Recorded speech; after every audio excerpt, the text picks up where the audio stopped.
Have you lost control of your MPs, Prime Minister? বুধবার house of কমন্সে prime minister's question অধিবেশনে যোগ দিতে রওনা হওয়ার সময়ই হয়তো প্রধানমন্ত্রী কিয়ার স্টারমার বুঝতে পারছিলেন দিনটা খুব ভালো যাবে না।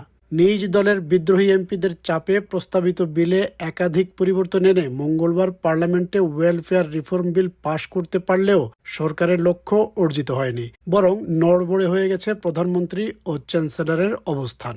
বুধবার সেই নড়বড়ে অবস্থা থেকে উত্তরণের লক্ষ্য ছিল প্রধানমন্ত্রীর, কিন্তু প্রধানমন্ত্রীর পেছনে বসে ফুঁপিয়ে কাঁদছিলেন চ্যান্সেলর রেচেল রিভস। বিষয়টি সকল এমপিকে দেখিয়ে দিয়ে কনজারভেটিভ নেতা কেমি বেইডেনক বললেন, চ্যান্সেলরকে আজ একেবারেই বিষণ্ণ দেখাচ্ছে। She looks, Mr. Speaker, she's pointing at me. She looks absolutely miserable. Labour MPs, yeah, she looks absolutely miserable. সংসদ অধিবেশনে রেইচেল রিভসকে বিষণ্ণ ও কান্নারত অবস্থায় দেখা যায়, যা চ্যান্সেলরের কঠিন সময়কে আরও স্পষ্ট করে তোলে। প্রেস গ্যালারি থেকে দেখা যায় তিনি বারবার চোখের জল মুছছেন। যে কারণেই তিনি কান্না করেন না কেন, চ্যান্সেলরের কাজ যে আরও কঠিন হয়ে পড়েছে তাতে কোনো সন্দেহ নেই।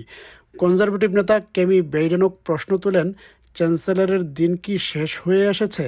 The fact is, Labour MPs are going on the record saying that the Chancellor is toast, and the reality is that she is a human shield for his incompetence. In January, he said that she would be in post till the next election. Will she really? প্রধানমন্ত্রী Keir Starmer যদিও বিরোধী দলের নেত্রীর প্রশ্নের সরাসরি কোনো জবাব দেননি, তবে তিনি রেচেল রিভসের কাজের প্রশংসা করেন এবং বলেন, আমরা মাত্র শুরু করেছি, তিনি নেতৃত্ব দিয়েছেন এবং আমরা সবাই তার প্রতি কৃতজ্ঞ। ডাউনিং স্ট্রিট পড়ে নিশ্চিত করেছে রেচেল রিভসের প্রতি প্রধানমন্ত্রীর পূর্ণ আস্থা আছে।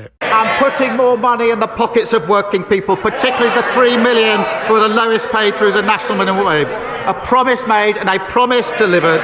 We're only getting started and the Chancellor has led on all these issues and we're grateful to her for it. বুধবার চ্যান্সেলরের একটি ব্যক্তিগত ঘটনাও তার মানসিক অবস্থাকে প্রভাবিত করেছে বলে সহকর্মী এমপিরা জানিয়েছেন। বুধবার সংসদে প্রবেশের সময় স্পিকারের সঙ্গে তার কথা কাটাকাটি হয়। স্পিকারের দপ্তর এ বিষয়ে কোনো মন্তব্য করেনি। রাজনৈতিকভাবে ওয়েলফেয়ার রিফর্ম বিল লেবার সরকারের জন্য কঠিন এক ধাক্কা। বিরোধীরা বলছে, ইতিহাসে এই প্রথম কোনো প্রধানমন্ত্রী এমন একটি বিল এনেছেন যা অর্থ সাশ্রয় করার পরিবর্তে অর্থ খরচ বাড়াবে। It's going to cost millions. This is the first Prime Minister in history to propose a bill to save money who ended up with a bill which costs money. But I tell you what won't help people back into work, won't help control the costs, and that is voting to keep the broken system. And that is what they did last night.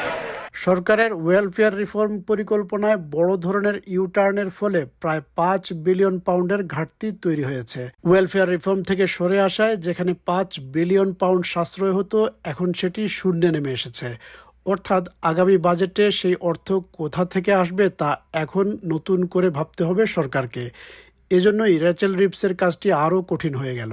The Chancellor went into her spring statement thinking that she was going to save 5 billion, so a fairly chunky sum, from cutting welfare benefits. She's now not going to save that 5 billion. In fact, by the end of the Parliament, she'll be saving nothing as a result of yesterday's changes.